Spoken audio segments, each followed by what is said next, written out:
साद और सादिया के साथ आओ सीखे हदीस। साद और सादिया देखो सिखाते अदब हमको।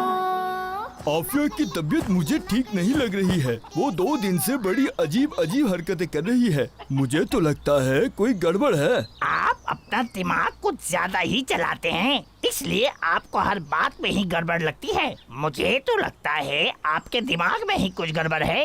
आप लोग हमेशा एक दूसरे से बहस क्यों करते रहते हैं? मैं कहाँ करता हूँ बहस, ये मुर्गे भाई ही हैं जो मेरी हर बात में कोई न कोई मसला निकाल लेते हैं। चले टॉकी, आप मेरे साथ पोयम की प्रैक्टिस करें। मैं मकड़ी पंचाती हूँ और आप चूटा पंचाओ, ठीक है? ये जो है वो ही बने रहे तो बड़ी बात है।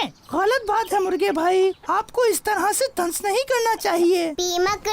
पी मकड़ी चूटे से वो आटकरी। अरे आप भौंक क्यों रहे हैं? अपनी लाइन बोले ना।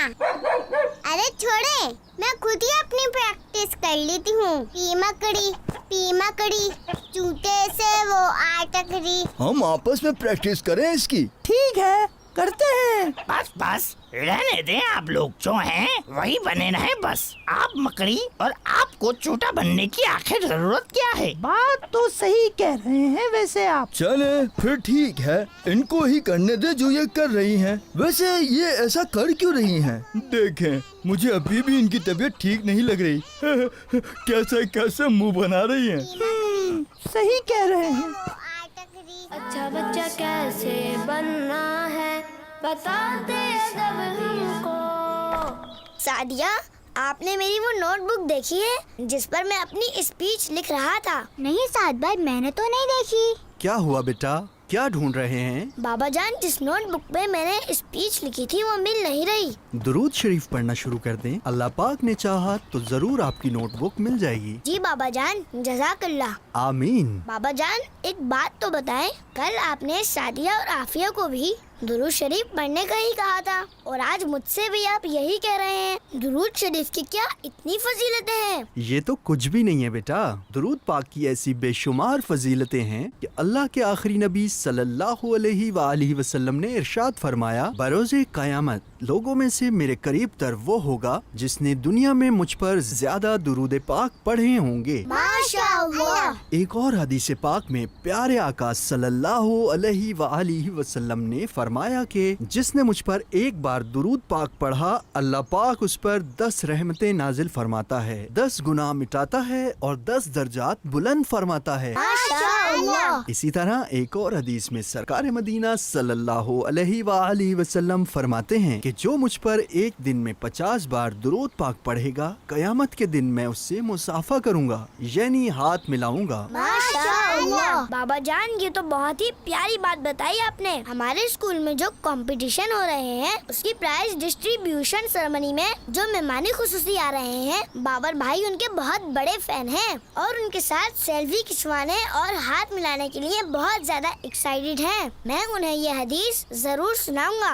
और इंशाअल्लाह आज से मैं भी रोजाना कम से कम 50 बार दुरूद शरीफ जरूर पढ़ूंगा। माशाअल्लाह। हर मुसलमान को सबसे ज्यादा मोहब्बत अपने प्यारे आका सल्लल्लाहु अलैहि वसल्लम से होनी चाहिए, जिन्होंने अपनी उम्मत के लिए यानी हमारे लिए तरह तरह की तकलीफें उठाई, यहाँ तक कि उन पर इतने पत्थर बरसाए गए कि आप सल्लल्लाहु अलैहि वसल्लम की नालें पाक खून से भर गई। न सिर्फ हमारी बख्शिश के लिए रात में रो रो कर दुआएं मांगी, बल्कि रोजे महशर भी इनकी शफाअत की वजह से हम बख्शे जाएंगे। हमारे लिए इससे बड़ी बात क्या होगी कि दुरूद शरीफ की बरकत से आप सल्लल्लाहु अलैहि वसल्लम हमसे मुसाफा फरमाएंगे, यानी हैंड शेक करेंगे। कितनी बड़ी सादत की बात है ये। बेशक सही कह रहे हैं साद भाई आप, ये तो वाकई बहुत बड़ी सादत है। जज़ाकल्लाह साद भाई, आपने बड़ी प्यारी हदीस सुनाई है मुझे। आज से इंशाअल्लाह मैं भी पूरी कोशिश करूंगा कि रोजाना कम से कम 50 बार दुरूद शरीफ जरूर पढ़ूं।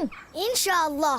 बाबा ने ये हदीस हमें याद करवा दी थी, मैं आपको भी याद करवा देता हूँ। जी जी जरूर। चले मेरे साथ दोहराएं। जो मुझ पर एक दिन में 50 बार दुरूद पाक पढ़ेगा, जो मुझ पर एक दिन में 50 बार दुरूद पाक पढ़ेगा, कयामत के दिन मैं उससे मुसाफा करूंगा, यानी हाथ मिलाऊंगा।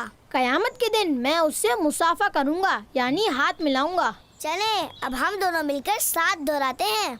जो मुझ पर एक दिन में 50 बार दुरूद पाक पढ़ेगा, कयामत के दिन मैं उससे मुसाफा करूंगा यानी हाथ मिलाऊंगा। जो मुझ पर एक दिन में 50 बार दुरूद पाक पढ़ेगा, कयामत के दिन मैं उससे मुसाफा करूंगा यानी हाथ मिलाऊंगा। साद और सादिया के साथ आओ सीखे हदीस। बच्चों का मदनी चैनल आ गया, बच्चों का आ गया।